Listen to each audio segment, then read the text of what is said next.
proprio qua a Cavendramin si parla di latte, di allevamenti in particolare. Com'è la vostra situazione come allevatori e come produttori latte? Beh, allora, innanzitutto come la situazione in questo momento è, diciamo, una situazione, aspetta che sono Tranquillo, impaperato, tranquillo. sono impaperato, ho capito la domanda. Allora, Allora, mi attacco lì. sì. Com'è la situazione del vostro settore di allevatori e di produttori latte? Allora, la situazione in questo momento è una situazione sicuramente diversa da quella che ci eravamo abituati negli ultimi 2 anni. Stiamo cercando di frenare quella che è la ricaduta poi sul prezzo attraverso le nostre produzioni. Noi produciamo in particolar modo DOP, tutto il territorio della provincia di Vicenza ha la possibilità di produrre grana e asiago, sono DOP che in questo momento, oltre a fare l'interesse del consumatore, sta facendo anche l'interesse dell'allevatore attraverso un prezzo che permette ancora alle stalle di stare in equilibrio.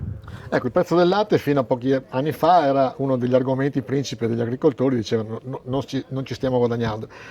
La stampa dice che adesso finalmente guadagnate. È realtà oppure ancora siete al di sotto delle vostre aspettative? Allora, veniamo da un triennio dove abbiamo scoperto che il lavoro di allevatore era diventato redditizio, e dico era diventato perché negli ultimi mesi abbiamo assistito a un calo del prezzo del latte che ci ha fatto tornare nella paura di appunto rivivere quei momenti in cui si lavorava rasentando sempre lo zero e non era assolutamente possibile.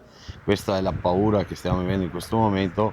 Sono abbastanza certo che il momento peggiore dovrebbe essere passato e quindi voglio essere fiducioso. Ecco, il senatore De Carlo, che tra l'altro fa parte della Commissione Agricoltura e un ruolo veramente importante, ha detto che il Mercosur è una grandissima occasione specialmente per il vostro settore. Lei Eh, condivide questa analisi? È un punto di vista che va rispettato, è un punto di vista che magari non mi trova neanche così lontano nel pensiero che ha espresso in occasione di questo convegno.